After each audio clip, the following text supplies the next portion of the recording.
நம்ம இன்றைக்கி என்ன பார்க்க போகிறோன்னா, இந்த க்ரோ ஆப்பில் நம்ம இன்வெஸ்ட்மெண்ட் பற்றி தான் நம்ம பார்க்க போகிறோம். இது வந்து நான் ஸ்டார்ட் பண்ணி கிட்டத்தட்ட ஒரு மாதத்துக்குள்ளே தான் ஆகுது. நான் ஃபெட்ரல் பேங்க் ஷேர் தான் வாங்கியிருக்கேன். 9 ஷேர் வாங்கியிருக்கேன். 9 ஷேருக்கான விலை கிட்டத்தட்ட 3216 வாங்கியிருக்கேன். டோட்டலாக எனக்கு ₹6 நஷ்டம் வந்திருக்கு. ஆமாம். அதே மாதிரி வேறொரு ஷேர் வாங்கியிருக்கேன். இது பிஎஸ்சி ஷேர் தான் வாங்கியிருக்கேன். அது கிட்டத்தட்ட 8 ஷேர் வாங்கியிருக்கேன். அதோட ப்ரைஸ் ₹3534 வாங்கியிருக்கேன். ₹29,000 வாங்கியிருக்கேன்.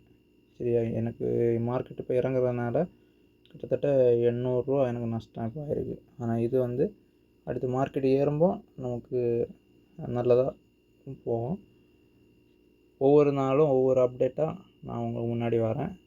என் பர்சனல் லைஃப்லேருந்து கிடைக்கிற லாபம் நஷ்டம் நான் ஷேர் மார்க்கெட்டை பற்றியான தெளிவான விளக்கங்கள் நான் கொடுக்குறேன். நான் ஒரு செபி ரெஜிஸ்டர் கிடையாது.